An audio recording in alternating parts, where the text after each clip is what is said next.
All right, Kenyon, live on video, stand by for audio. All right, good day and good evening, ladies and gentlemen. I'm excited tonight. Well, welcome back to another Live the Fuel podcast show. But here's why I'm excited. We've talked a little bit over the past almost 2 years of creation of the podcast, but we've talked about creation of Live the Fuel. Originally, it stood for Live the Fired Up Epic Life.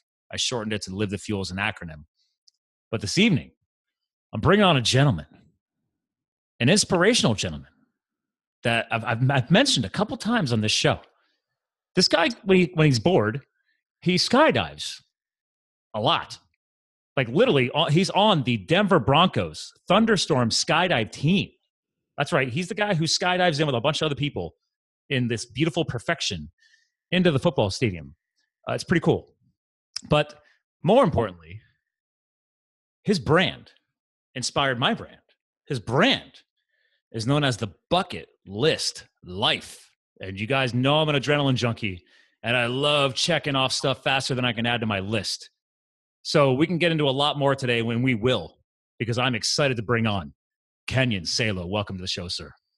Scott, it's so awesome to be on board. Thanks for that amazing introduction. And it's so cool to hear how I've inspired you. I really believe that inspiration goes both directions, and it doesn't matter whether somebody's on stage and in the audience, or in the audience and then they see the person on stage. It always flows both directions. And so I'm inspired by you, and I'm super, super excited to be on this podcast with you. I think it's a great combo. So thanks for having me.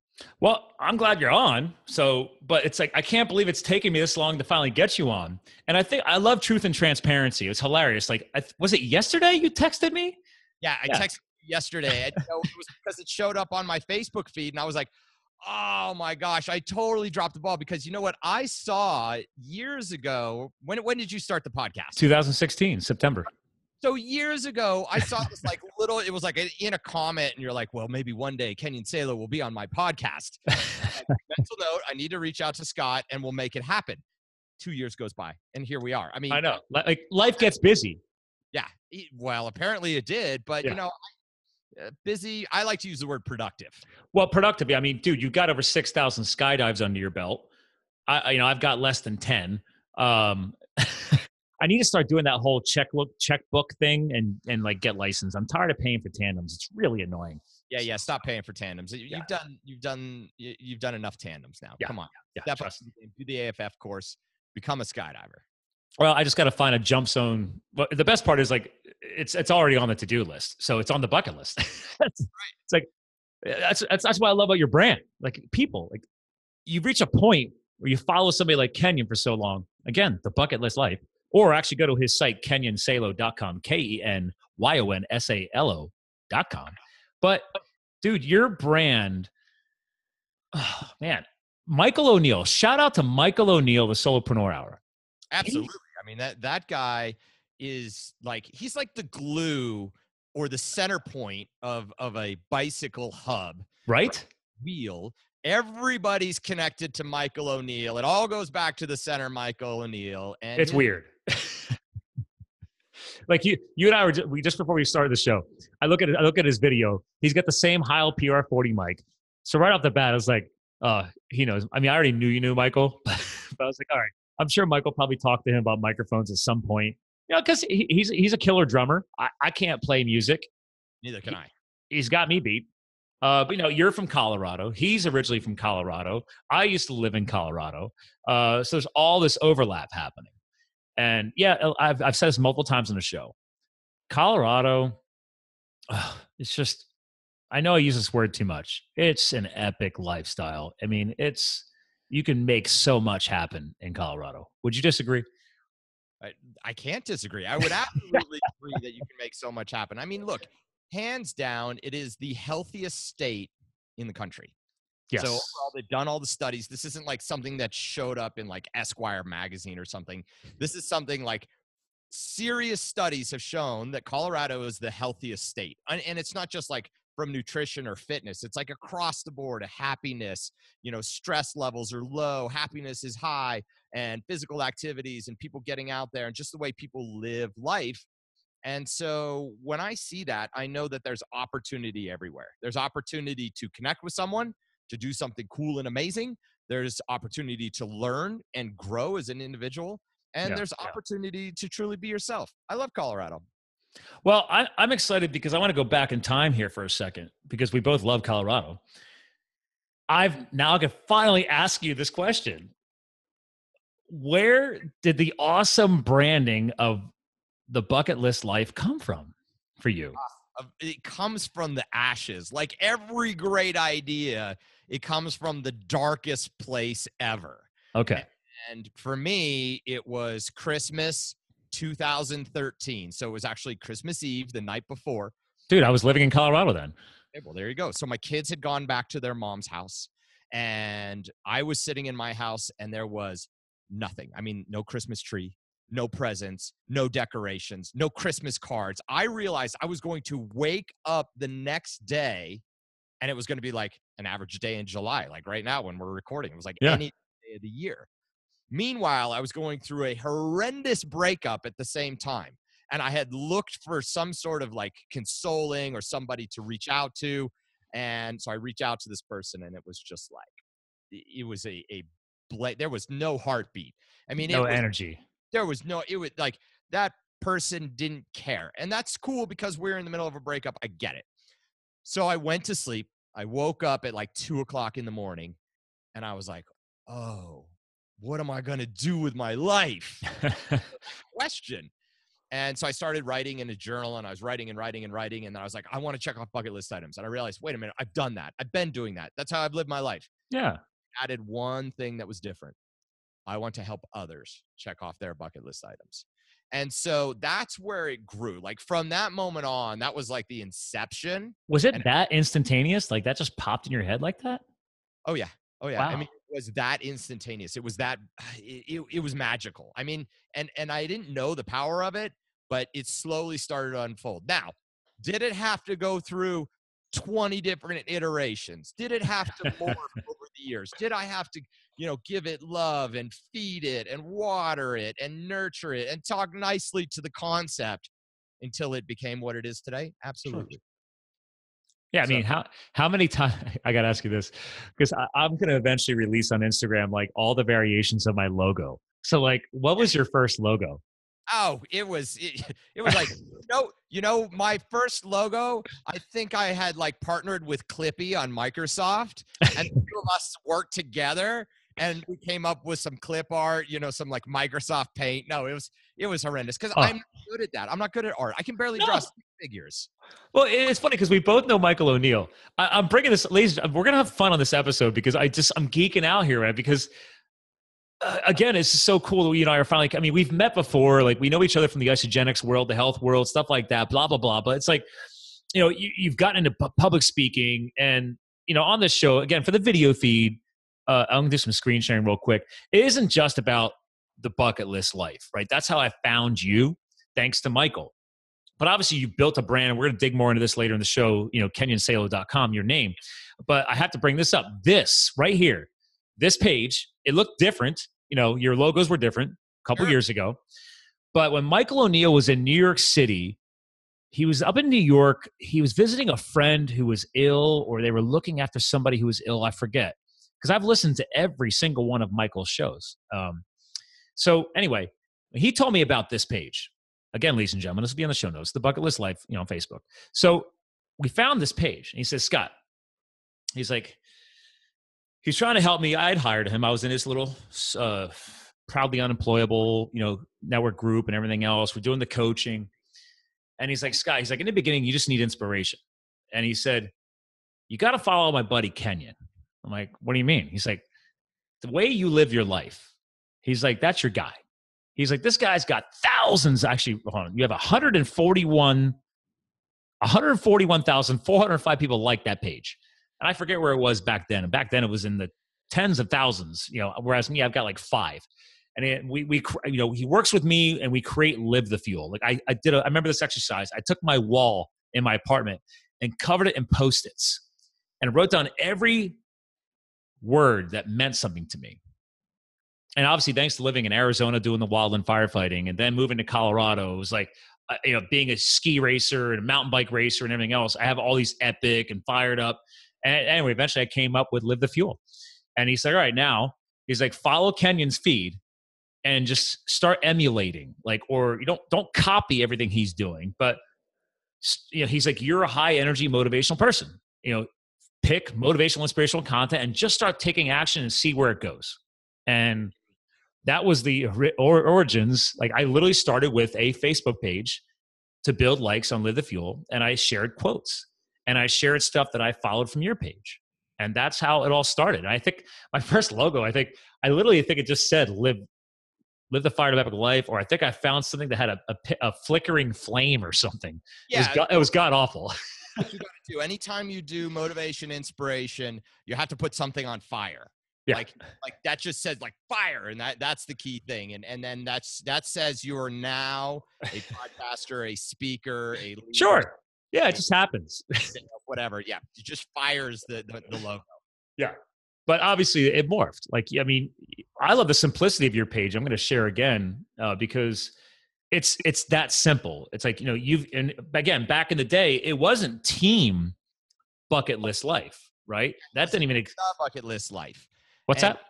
Yeah, it was like in the left-hand corner where it says bucket list life. And actually that bucket logo, was part of the original too. Because I didn't know. I'm sure that bucket logo off. Oh yeah, that's been on there since 2014. Exactly, because the brand has morphed. Yeah. And so we put less energy into this page. Yep. And more energy into the brand of Kenyon Salo. Yeah. Not there. You can see that's where the brand has morphed to. And it's like, well, how do you get from one to the other? Is it, some people say, well, is it still the same?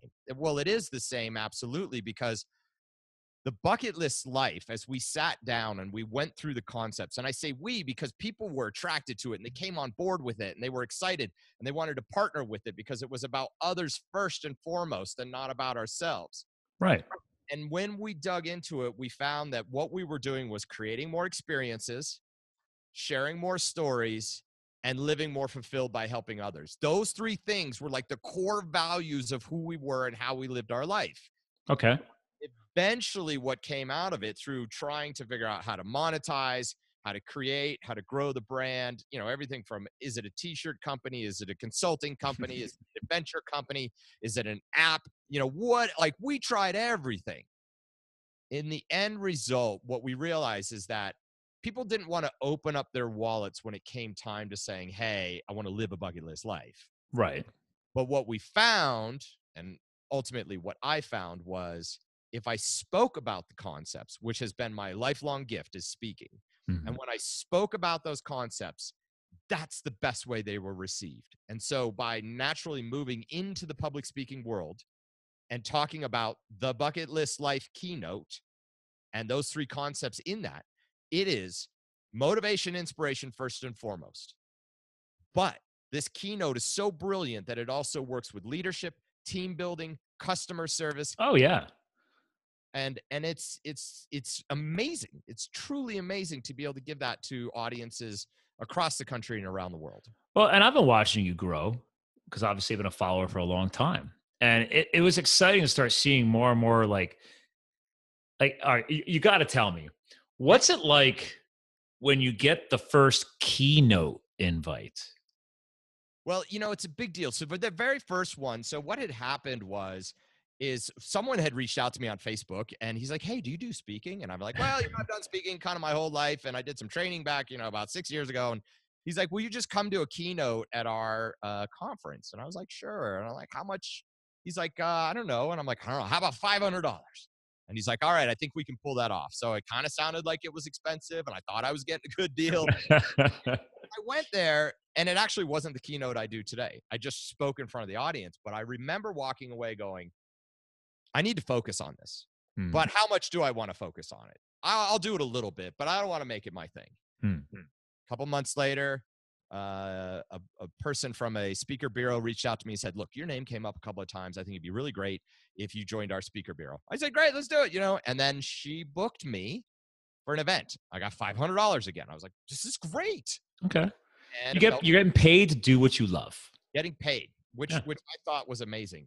And again, still, I wasn't ready to grow it. I still didn't step it. The universe kept telling me, you're supposed to speak.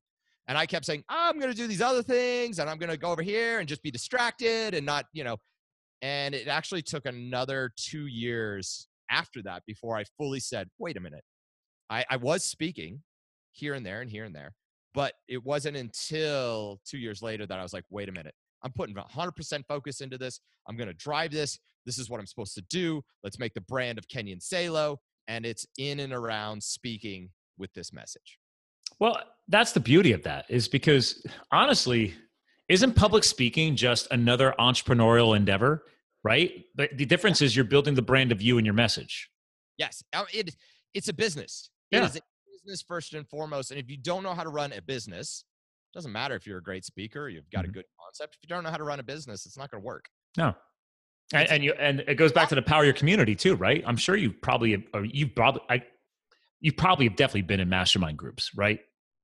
Well, for sure. I've done part of mastermind groups, but not the majors. I haven't jumped in any majors. I haven't done any of those things. I've been part of teams where we've created. Yes. We've worked together. Absolutely. Yeah. Because I mean, that's something that comes up more and more on this show too, is I'm not saying everybody's got to be in a mastermind group, but when you surround yourself with like-minded people, sure. Mike talks about this too. It's a lot easier to accomplish these said endeavors or opportunities to grow because you've got some fellow like-minded, let's call them cheerleaders, working together with you. Absolutely. Absolutely. And mentors. Mentorship is, that's the number one thing. No matter what I've done in my life, I always have a mentor. Yeah. I joke around. I was talking on a coaching podcast the other day, and I said, what is your vote to that coach? Like, what's your vote on coaches who don't have coaches or mentors who don't have mentors? And he's like, well, then you're not a coach and you're not a mentor. I was like, thank you. Because we should always be leveling up and having somebody guiding what we're doing. That's how I look at it. Absolutely. Always a student, always a teacher. Always a student. But we didn't know this all the time, right? Let's go back in time. Of course not. But I remember being a skateboarder as a kid and going, I need to hang out with the better skateboarders. Because when I was the best kid on the block, I wasn't getting better. So I went and sought out better skateboarders so that I could grow. Well, that was like me when I found ski racing.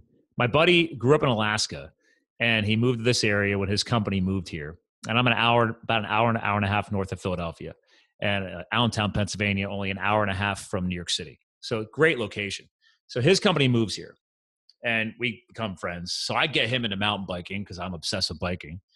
And then he's like, oh, well, dude, he's like, I grew up ski racing.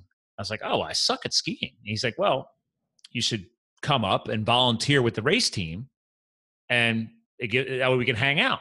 So I started off just being like, the race gate carrying guy, and I'm running races. I'm learning everything about racing. But the side benefit of this is that I am trying to ski with people way better than me. I didn't learn to ski till I was 18.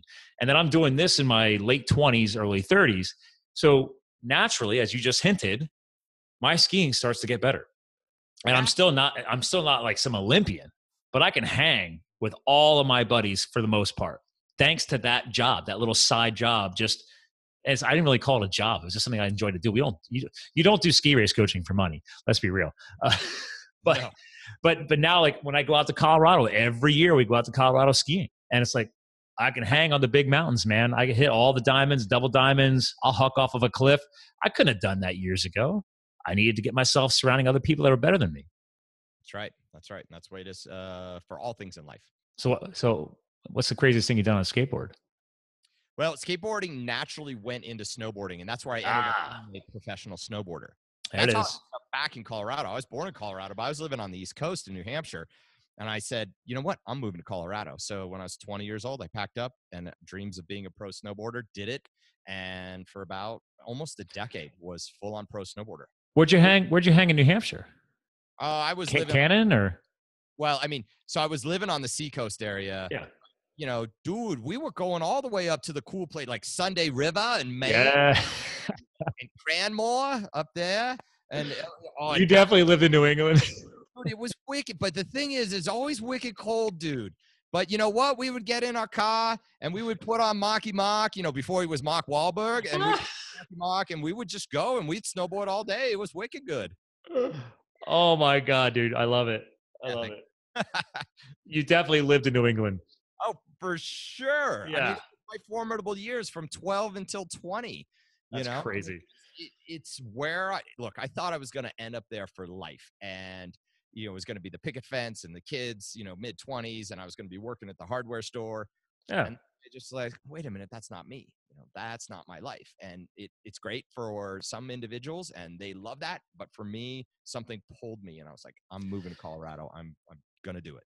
See, that's a great spot to pause on, right? That was kind of me with the firefighting thing. Like, honestly, live the fuel with the fire. Like, I would have thought about that until I added that into my life experience. Because Right. I grew up as a farm kid in New Jersey, moved to Pennsylvania, grew up on a farm again, went to high school, had no aspirations at college, but then all my buddies that I was working at a grocery store, they were going to Penn State for engineering. I'm like, oh, well, maybe I should do that. And I'm trying to like work and pay my way through school and torture myself. And then I get into a couple startup companies and I work my way up in these companies. Now I'm chasing money, which we all know is not the way to grow, but I'm doing better than my friends coming out of college now. I dropped out for a little while. I'm doing the corporate gig.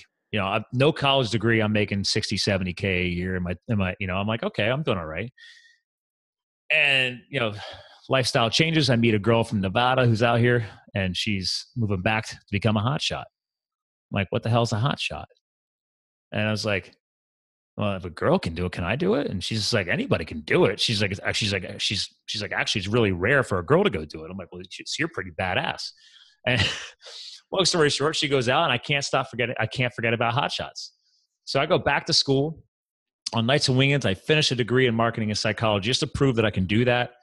I'm the first person in my family with a college degree. And then I leave corporate. I go find a fire academy. I get certified with the Forest Service. I moved to Arizona. Well, after going to Greeley, Colorado, Greeley Community College. Oh yeah. Isn't that that's a hot spot of Colorado, man. I mean, it's hopping up there. That's where all the cows go to. Well, that was my second fire academy. Nailed a job interview with a superintendent that was teaching fire ignitions there from an Arizona crew, and boom, I moved to Arizona and got right onto a hotshot crew for 2 years with no firefighting background. It was crazy. What happens when you like catch an eye with a beautiful woman and your life will change in a moment. Right? Yeah. Was not in the game plan at all, but I went with it. Never is. And everybody's like, I mean, I don't know if it was like this when you were younger, when you left New Hampshire to go to Colorado, but everybody's, what are you doing? Like, you now have your degree and you have a great resume, and what are you doing? Well, I'd like to touch upon that right there because I actually talk about that in my keynote. So a lot of times in my keynote, people see me in the photos, or whether you see me in person, but on photos on Facebook and stuff like that, I'm standing on a ladder.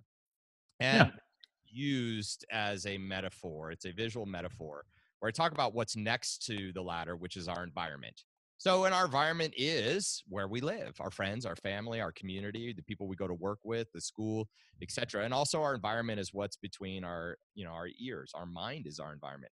And so what happens is that we want to step out. We want to go up this ladder. We want to challenge ourselves. We want to go to the top step, even though people are like, that's dangerous. It makes us feel uncomfortable. You're going to get hurt. And I go through the process. I'm like, hey, don't, start that business. You'll lose a lot of money. Or don't, go into that relationship. Your heart will end up getting hurt. And even though I say to the audience, I'm like, and don't go skydiving. You'll probably die. Yeah, exactly. Die. No, not die. But I know, but that's what everybody says because right. That's the brain thinks. So the ladder ends up being that powerful thing where our environment next to us. And then the craziest thing happened to me because the very first time I ever thought of using the ladder, it was a speaking engagement. And I saw this ladder in the hallway and I had this idea. And in that moment, I said, I have to use this during my keynote. So I bring the ladder in on stage, I hide it, I bring it out, and I'm making it the whole concept up as I go. This is your environment. This Spontaneity, man. I love it. And now I'm going up and down the ladder. I'm showing how it's challenging. And then I say to myself, I have to stand on the top step. I have to stand on the top step. But the sticker says don't. Yeah, do not sit on or stand on or above this step. Serious injury or death may occur. So I go to this point and I go and I stand, not just sit, but I stand on the top step. And this woman in the audience yells out, "Please get down from there. You're making us all feel uncomfortable." Right. Yeah. And I'm like, oh my gosh. So I crawl down, I sit down, and I'm like, oh, maybe I should never have done this ladder thing. Maybe I should take it out. Or you should go back up. Yeah. Well, I'm a compassionate guy. I'm a loving, compassionate. And I realized in that moment, and that's where the brilliance came, which was, let's unpack this. And right then and there, I unpacked it for the audience and said, I said, how many people are uncomfortable? Half the audience raised their hand. Mm-hmm. And I said, do you realize you're my environment and you want me to get down from here because you're uncomfortable? And that if I do get down from here and I no longer use this in my speaking presentations, I've actually been stuck and I stay in my environment instead of growing and learning and becoming that next level. And in that moment, I realized I'll never take this out. I'm only going to get more ladders. So instead of 6 foot, I got 8 foot, I got 12 foot. I was going to say, I got this one from 2017. That's shorter than the ones I showed earlier. Again, ladies and gentlemen, we do air this on YouTube. So you're going to have a full video and you can see all the screen sharing that I'm doing right from his Instagram page. Yeah. And so that's where the power came from. And I learned in that moment, and it was powerful for the audience. And we still talk about it to this day. So it's awesome. And so we continue to do it. And, it's one of the things that, again, sets me apart or sets me above most speakers, no pun intended. I love it. That's good. We see, that's awesome. It was funny because I just saw some commentary on that last image I shared from 2017. And obviously I know you're probably buddy with the Harders. So, but Lori and Chris are going to be coming out in September. I go every year. Have you heard of Thrive, Make Money Matter? Oh yeah. I've seen especially on O'Neill's page and others. Oh yeah. Well, yeah, because he was the MC 2 years ago. And so I've been there. So I went out 2 years ago just to help support Michael because I'm like, that's awesome. He's going to MC an event. I've never been to Thrive. It was only its second year. I went back last year. So I'm going again this year. So, it's a thing. I love the event. I love the messaging. But that could be a great speaking opportunity for you because you're right up their alley as far as the demographic and the kind of people they got speaking. It's powerful. I need someone to open the door. So somebody, that'd be great. I've sat down and had dinner with the founders. So yeah, in the end, it's like, they're always looking for the next year's talent. So that's obviously this year's already booked up, but like, we got to get your name cycled in and Michael, so that helps. They love Michael too. So, cause 2 years ago, they was in San Diego. Last year it was in Vegas. Literally as I left the event to go to the airport was when that terrible shooting happened. So bad timing, but we're back in Vegas again this year. So hopefully we have a better year. Terrible, tragic situation there. But so Michael aside, skydiving aside, ladders aside, bucket list life aside, one thing that always stood out to me from your brand, because again, you said this, you want the teamwork, you want to give back to people. And the interesting thing was, I'll admit this, when I first started my feed, I think it was my own way of exercising and putting in the reps, so to speak, and see what motivational, inspirational content came to my mind that made me want to share it. So that was more internal versus external. And then I started sharing content and then eventually, obviously, launching the podcast. The podcast was, yes, an excuse for me to get my voice out there. Like you used to have a podcast. But then to your point, right? Like you want to give back to more. I want people to take positive change away from these episodes. And the one thing that's always stood out to me was when you did that amazing project with that children's hospital, the superhero, that I'll never forget that. When I saw that feed go up, and ladies and gentlemen, I don't even know how to find a fast link to that, but picture like everybody dressing up like your favorite superheroes, like Batman and Captain America. And who else did you guys have on that? Spider-Man. There was a female Spider-Man. And oh, that was a female Spider-Man? Oh, that's awesome. Awesome. She was great. Yeah, it was an amazing thing. And how long ago was that now? That was in 2014. Okay. So actually, 2014. So here's the cool thing about that. I always say that what it comes down to is that when you give to others first, everything you desire will come back tenfold. So I put on Facebook, how can I help people check off bucket list items? My friend Hallie reaches out. She says, I want people to be healthy and happy. I said, Hallie, that's great and all, but let's see how we can help people. Who do you want to help? Hmm. And she says, in that moment, she says, I want to see superheroes on the Children's Hospital. And immediately I said, yes. Had no idea how to pull it off yet, but and I train this from the stage. Always say yes first. Let the how figure itself out later. The how will always figure itself out. The hardest thing is to say yes. True. So I say yes. 6 months, 60 emails, and 60 people later show up on top of the helipad of the Children's Hospital to have superheroes on the outside of the Children's Hospital. Yeah, and let's help the people understand this. We're not just talking about superheroes on top of the hospital. How did you surprise the children? Well, the things is that these kids would go to the windows at the end or the side of the building, and these superheroes were rappelling down the 10 levels of the Children's Hospital, and they would show up in the windows, and they would touch the windows, and the kids' hands would touch the windows, and they'd see Batman was there. They'd see their favorite superheroes outside this. And it was really, really powerful. And of course, Hallie was there. I mean, this is her dream come true. Now, understand that Hallie had just gotten through cancer. So she had battled cancer, which is why she said it wasn't about me. She said she wanted to do it for the kids. And we recorded this video. So we had the team together, and we had drones, and we had the video, and we put together this amazing video, and we put it up on YouTube and Facebook like this. Now, the thing is, the video is something that still gets played today because I share this story at the end of my keynote. It is now the staple or the final bookend of the keynote, which is about giving back to others, living more fulfilled by helping others first. Yeah. We set this video up, we show the video, and 99% of the time, there are tears down cheeks, there are coughing, there is the sniffles. It hits people so hard.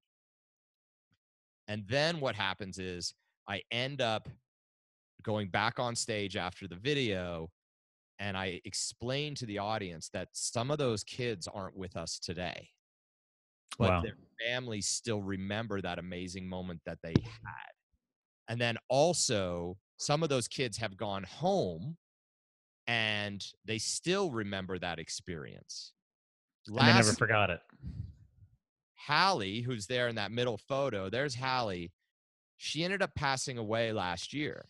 Wow. Cancer came back. The thing is that video is the video that her sister still posts from time to time on Facebook that says, this is the legacy that my sister left. The power of always thinking about others first. And that if people can be inspired by that to do that first, you'll see that you make the world a better place. And she continues to inspire audiences. Every one of my audiences that I'm in front of, they get to see the legacy that Hallie lived about others first. And that's true power. And at the end of the day, that's what I realized, that like, wait a minute. Yeah, it's cool to do stuff for me. But at the end of the day, when we help others, it's why we're on this planet. See, I get chills when I hear this. Just reinforcing why I love podcasting, or I love going to powerful events like you speak at, because that's amazing messaging. And like people hear that stuff, it's like, guys, that's the point, right? It's yes, professional speakers get paid to do what you do because they're giving, if they're a good speaker, they're giving their all on stage. I mean, there's proven psychology that you're drained after an event. Like, you think Tony Robbins isn't? Why do you think he's such a health nut? Because he needs to recharge like crazy. Like, can you remember the most draining speaking event you ever did? Oh, for sure. And I've gotten better at handling it. So I bring my director of photography with me at every event. And the first couple events that he started seeing me at, it was the same thing. It was back to the hotel room. I have to completely change out of my clothes, take a shower, and get back into new clothes. And then if I sit down on the bed, I'm done. Like, it's lights out. Like, and so I talked to him. I said, look, I know I need to recharge, but I don't necessarily want to do that because I'm in these cities. I want to explore. I want to see this new stuff, and I want to continue to give. So we just worked out a system, which was, immediately go back again, change clothes, but leave the room. And then whether it was go for a walk or, go to and grab a quick bite and then continue. But there was always a moment where, or at least some time where I was not around anybody, because if I'm around people, I can't give my all, and they'll see that I'm slightly checked out. Okay. So I do need to recharge, but what I've been able to do is shorten that recharge time and then be able to step back and be able to like, all right, I'm back in it. If I see people in the hallway, if I see people at the convention, or I see people out, whatever, I can still give my all.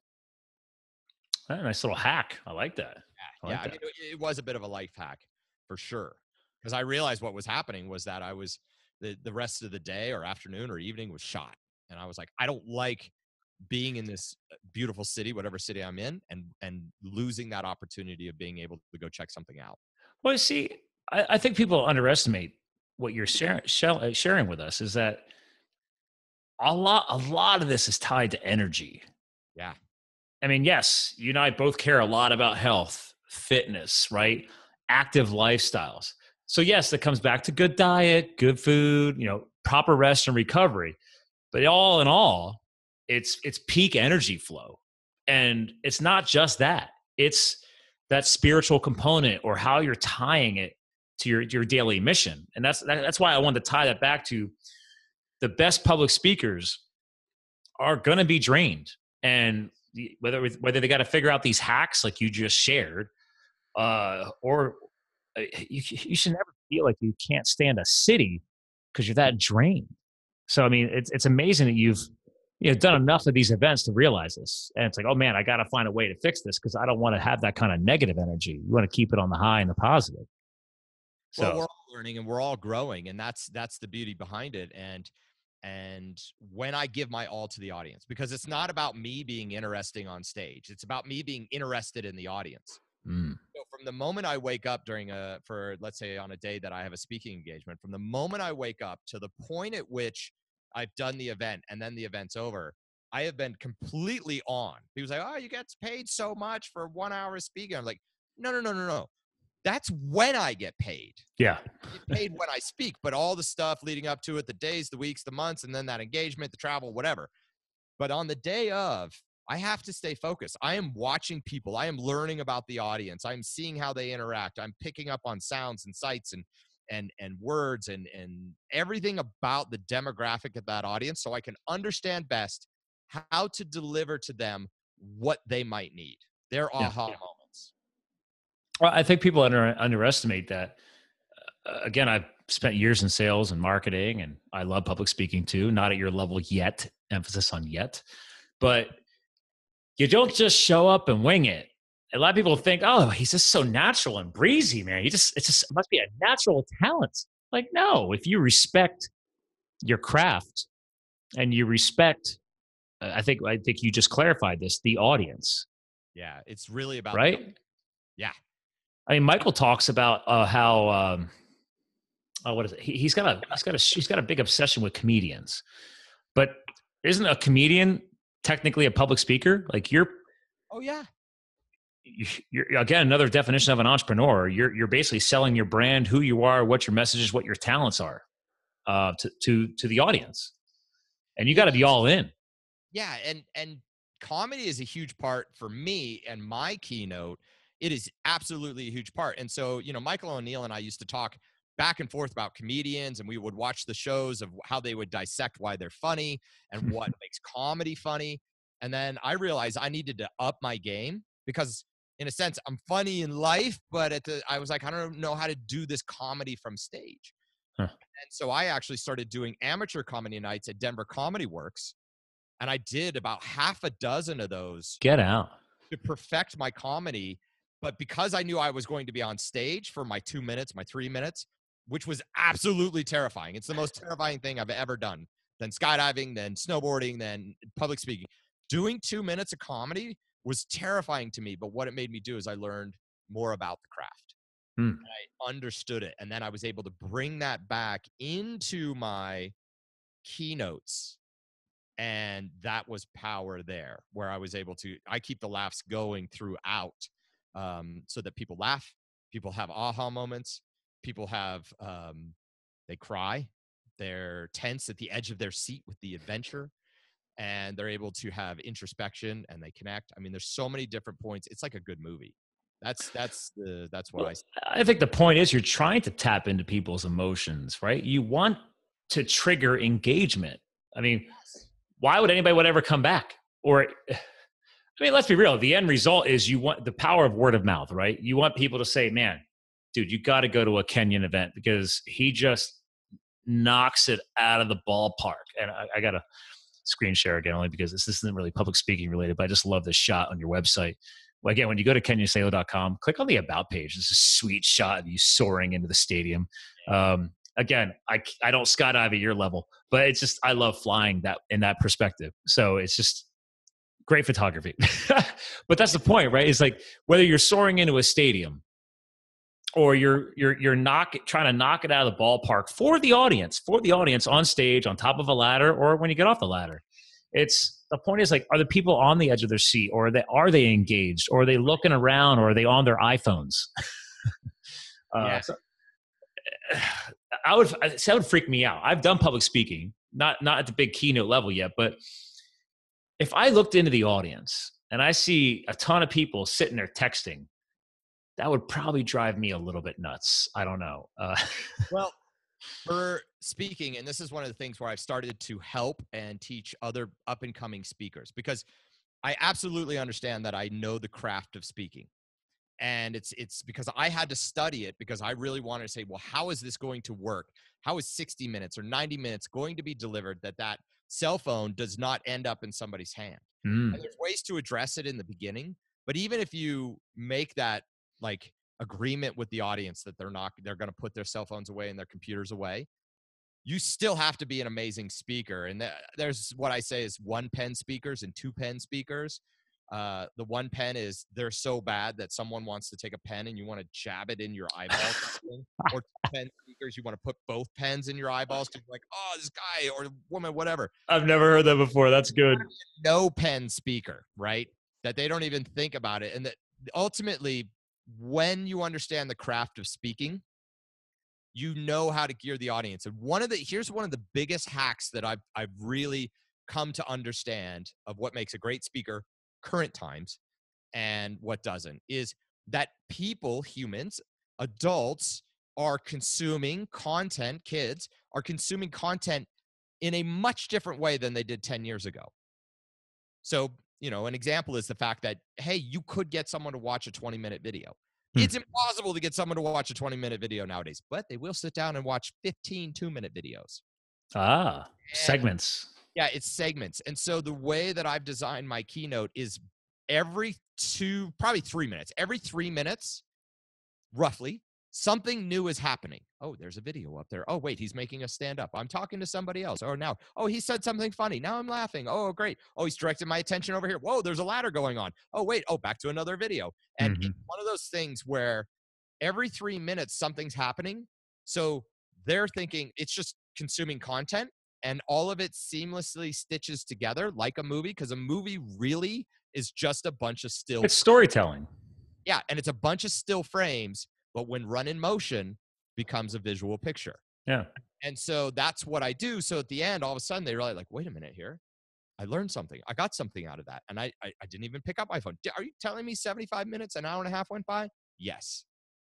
See, that's awesome, because not just from how well you dictated that and how you explained it for people, because people are like, oh, I never really thought about it that way. But the fact is you adapted to what, at least here in North America, in the US of A, our culture has become. Yeah. Unfortunately, yes, technology is amazing. I embrace it. I love it. I'm a 40-year-old, Gen Xer. Part of the target audience of this show is to inspire, motivate, and get back to the next generation. I feel that's part of our responsibility to guide the next generation, but as well as our current gen. But one of the side effects of all this amazing technology is it has shortened our attention span. But I love the fact that you adapted. You say, great, fine, I will give you that said short attention span segment. But what you don't realize is the magic is I'm tying it together into one massive, beautiful storyline, just like the movies that you only pay to a movie theater to go and watch. Exactly. Yeah, so, those that you're not like, oh, I'll wait till it's on Netflix. Yeah. No, it's like, you know what? No, it's the new whatever, Captain America or whatever comes out. It's like, I got to go to the movie theater to see that. That's going to be legit. Okay, well, that's what you want with your presentations. Like Star Wars. Anything Star Wars. I'm still old school though. I do love the original. I don't know. Yeah, Empire Strikes Back. Right? Based off that movie. Is it better than, equal to, or worse? My fiance's never seen it. There was. She calls me old man. I'm 40. She just turned 36 in May. I'm like, I am not old. So. Well, my last relationship, I was like, what? You haven't seen Star Wars? All right, we're starting from the beginning. Yeah. And so we start from the beginning. And hold on, which beginning? The original Star Wars. The original beginning, okay. 77. So we start from there, and then all of a sudden, character comes on the screen, and she goes, is that Darth Vader? And I was like, what do you mean? I can't believe you're even asking this question. Is that? Of course it is. How do you, first of all, even if somebody's never seen the movie, if you don't know who the heck Darth Vader is, I know. What? And you're in North America. I'm saying, other countries aside, but if you're in the US of A and you don't know what a Darth Vader is, there's something seriously wrong. I mean, they had that dude and I'm anti-fast food, but like the little Happy Meals or whatever, they always got those latest things happening with toys and everything else. I'm like I have no kids, no interest in kids. We're never going to have them. But even as an aunt-uncle relationship, I see the toys. Don't tell me you don't know what a Darth Vader is. Yeah, I get it. Oh, it drives me nuts. We're bringing up generational gap issues. I don't know. But, I have to rewind real quick. When you said one of the most stressful things you've ever done was the comedic thing. Mm-hmm. So I got a very fresh story to share with you from this weekend. You'll appreciate this. So I have, and thanks to your influence and just my lifestyle in general, you and I are cut from the common cloth. I just say yes and go and do things like the firefighting thing, right? Life-changing experience. Skydiving. Actually, I skydived before I even did the wildland firefighting, so it made that easier. So on Saturday, we're recording this. I'm going to date this, people, because I'll say why later. Monday, July 30th. So this was 2 days ago. I finally went to try and accomplish my first triathlon. Now, in Colorado, I've done the Rocky Mountain Endurance Race Series, which are 60-plus mile mountain bike races. I've done 100, 200-mile charity road cycling events, for not-for-profits. So I have no problem doing endurance sports. But I never grew up around water. So the one sport that I've always stayed away from was water. So the last 2 years, my fiance has done that triathlon with a couple other people, and I'm always a spectator, and I don't do well with spectators. I'm sure you can probably agree with me on that. And I was like, all right. And everybody's like, when are you going to do it, Mr. Former Firefighter, Skydiver? I do anything. And I was like, fine. Last year, I committed right then. I'm like, fine, I will buy the ticket right now, and I will go and do this triathlon. Now, and you guys are going to figure out where I'm going with this in a second because I want your feedback there, Kenyon, is saying yes is definitely one of the most important pieces to get started, right? Emphasis on getting started. So the mental game was committed. The physical game was not. Mm-hmm. So I didn't start taking lessons until about 6-7 weeks ago. Well, I underestimated the fear factor. Mm-hmm. I've done all kinds of water sports. You have a life vest on, right? Yeah, I've been towed behind boats and everything else, doing high speed stuff, whatever. You crash into the water, you float to the top with your life vest, and you swim back to the boat. I've never done open water swimming. All my lessons were in a lap pool with a swim coach. Dude, I got to that beach on Saturday, and it all fell apart. It was not pretty. Crying under a towel? No. I got in that freaking water. All right. I got in. And I cried there. I cried in the water. I added more salt water to the salt. There was so much fear. I don't think my tear ducts could work. I don't know if you want to call it swimming.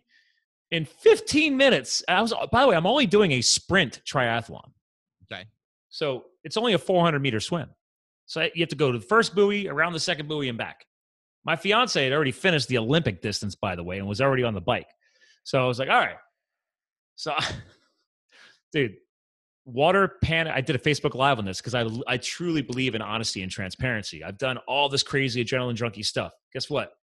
I still have weaknesses because it fell apart. Sure. my breathing's freaking out. The anxiety's kicking in. I'm reaching for the lifeguard thing just to hold on and catch my breath before I get started again. It takes me 15 minutes just to get to the first buoy. It was awful. And then they eventually said, listen, you're taking too long. We have to be out of the water by a certain time. You're the last heat. We have to pull you. I was like, you're not pulling me. And like, yeah, we're pulling you because you can't swim very well. So I got pulled on the boat. I got sent back to the shore, and I was like, so I took all, I was like angry with myself, but just frustrated. And I took that energy and I put it into the bike and I put it into the run, and I still finished my event. But the reason where I'm going with the story is I said yes, which means I could have gotten started, but I didn't actually get started until 6-7 weeks ago, putting in the reps. So I underestimated the psychology of my anxiety and water panic. I thought it was like everything else I've done in my life, where sometimes you got to admit, sometimes you can muscle your way through some things. Sure. Not always recommended. No. So I'm just intrigued to see where you would like to take that little story. As far as life lessons, what you've learned, how you've inspired other people, because to me, that was a great example of, Scott, you could have done better if I would have put in some more work. I figured I'd be fine, like every other sport that I've ever done. I truly underestimated my mental game. Well, first off, amazing shout out to you. Awesome. And there's two sides to this, which is prior and after. What comes up for me with the prior part is you could have never have done it saying, I don't know how to swim. I can't swim. I'm not good at swimming. I'm not swimming good enough. I'm pulling out of the event. True. And that happens to a lot of people the whole time. They're oh, this and that. And oh, I'm not, I'm not doing it. That's it. It's clear that I'm not ready. The second part is, what was your mental post-event? When you finish the event, moments, days, weeks after the event, that's the part that's also the other big challenging part where we can beat ourselves up. We can talk about it. I mean, ask anybody who's ever done any speaking on stage, whether it was a 35-second thing, 35 minutes, or a whole day. The most common thing speakers do is they're getting this standing ovation. Wow, you're amazing. They're 2 steps down off the stage and like, oh my gosh, I forgot that one part. I shouldn't have said that. I messed up that thing. The self-critique. Or the video didn't work, blah, blah, blah. It's like, whoa. Did something awesome just happen? Yes. You did that race, sprint marathon? Amazing. Do you have stuff to work on and get better at? Yeah. There you go. The thing is, that's why I commend you, because you said yes. Now you're letting the how figure itself out. The how is figured out. And the question is, and many speakers have said this, every master was once a disaster. Mm-hmm. Classic quote. So it's like, that's where you start. I mean, I fly wingsuits now and jump into the Denver Broncos games. But the deal is that there was a very first skydive, and I had to do my very first. We all started. So I celebrate you. Well done. Well, it's funny. I like, we should pause what you just nailed it. And that was my epiphany too, is when you said you have a choice what you think about, for example, at the end there, right? It's like, okay, well, right afterwards, where's your mindset at? Yeah. And if this was maybe 15, 20 years ago, I'd have a different mindset. But thanks to doing all the other things that I've challenged myself with, a quote that you shared when you signed up for today was, life's like a movie, write your own ending. And I love that, because that'll be in the blog notes. But when I finished the event, was I frustrated? Sure. They promised me a swim angel, somebody that would swim alongside of me. They decided to take that swim angel away. We don't know why. They just weren't there. So like, I don't find that out until my toes are at the edge of the water and I'm looking around. I'm like, oh, you guys moved me to the last heat for people who want swim angels, for beginner swimmers. Well, I didn't have it.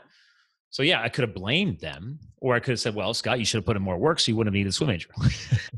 But the big thing I got though, within less than an hour, was I said, you know what? Everything happened because it was supposed to happen. You got in the water. You've never done a distance open water swim. I made it to the first buoy. I don't know what it was. Maybe that's 150 meters, whatever it is. I've never swam that far, ever, in open water. I've only ever trained in a pool. So, yeah, I was scared crapless. But in the end, I did things that I've never done before. And that's where my mindset's at. Whereas I think people hearing this, which is why you're the perfect co-host for this discussion, is that it's okay if your mindset's not there yet. And that's the whole point of this story. Giving back to the audience was, I know there's people hearing this who don't have the mindset reps yet. They still got to put more reps in. And that's what you and I are kind of hacking here is, guys, you just need more, you got to put more reps in. Yeah, it is about the reps. And you know what? The thing is now I have this visual of you standing on the edge with the water. You know, maybe you got your Speedo on and your goggles. And did you have a swim cap? Oh yeah, they give you each sheet's got a different color rubber hat thing. I never wore one of those before. Right. So here's the deal. Next time you're gonna make it, and you know what, I'm gonna send you. We can, maybe, or you can go get at Target one of those arm pool floaties. We joked around. I said, dude, I don't care if they don't count my score. Maybe I'll just put some floaties on. Try to bring a kickboard or something, like whatever, Well, because the guy next to me, I had a great conversation with the guy in line with me. We were waiting for the heat to start. He was the only other person that requested a swim angel. He was already wearing a wetsuit, which was already illegal. And he's like, dude, I don't care. This is my first triathlon. He's 57 years old. Yeah. He just wanted to survive. Yeah.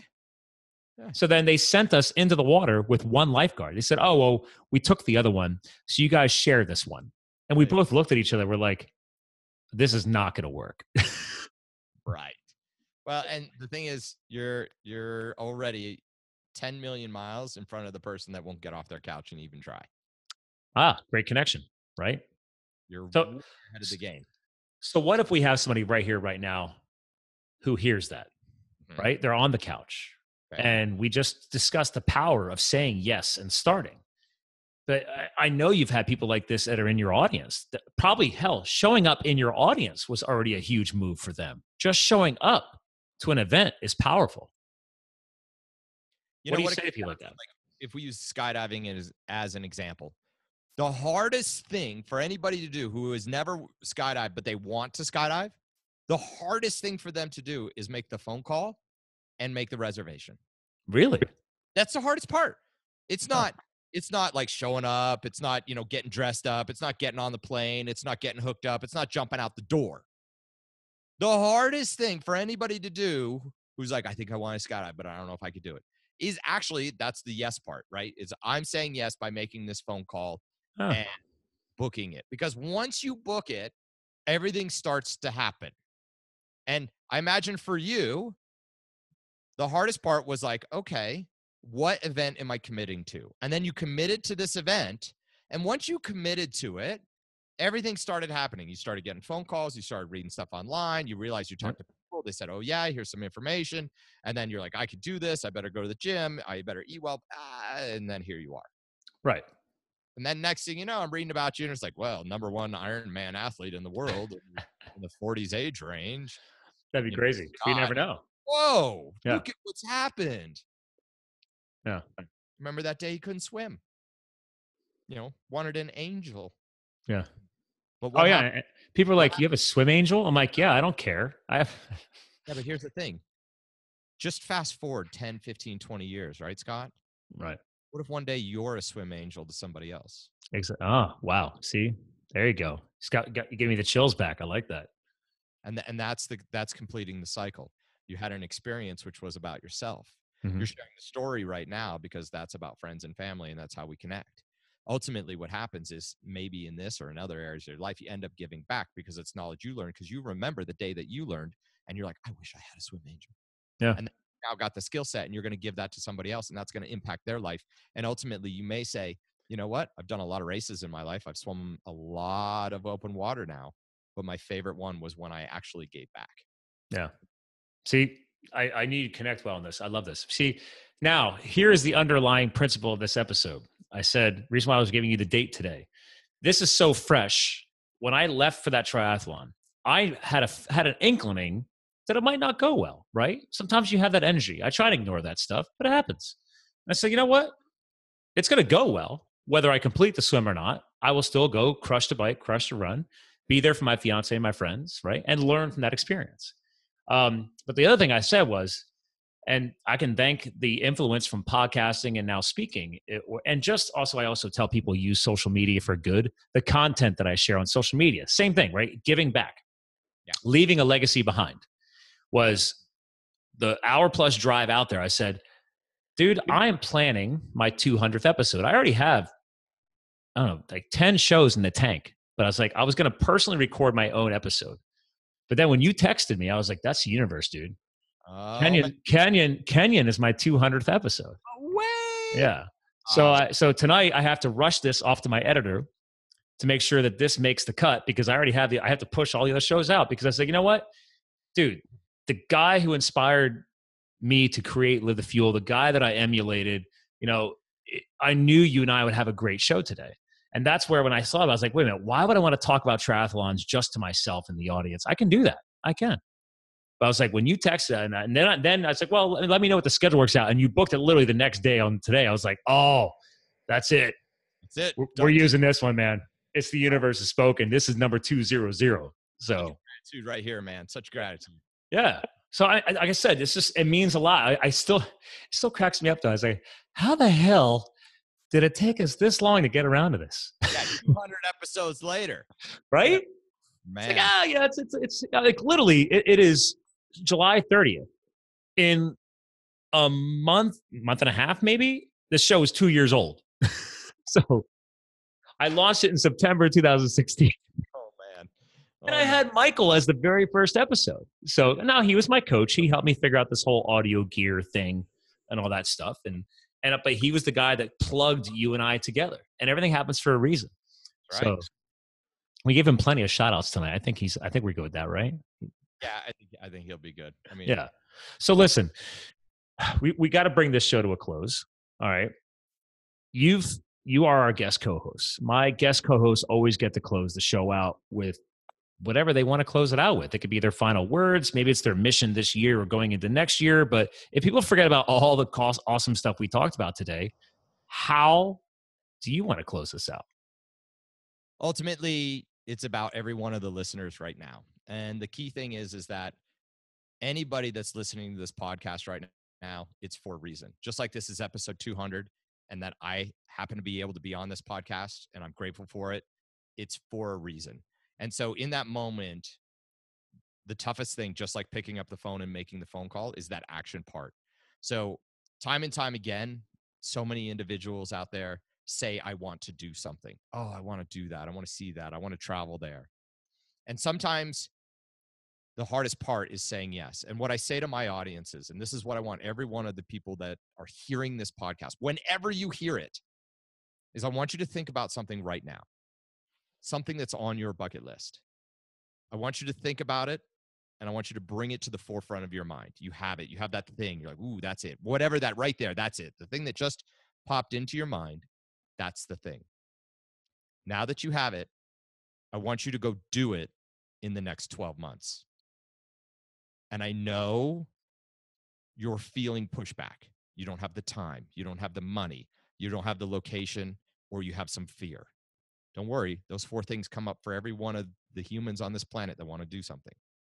And I challenge you, 12 months is a long time, because a lot of us know that it doesn't matter whether I jump out of airplanes or you drive super, super safe to work. We're all on a level playing field. None of us knows if we have a tomorrow.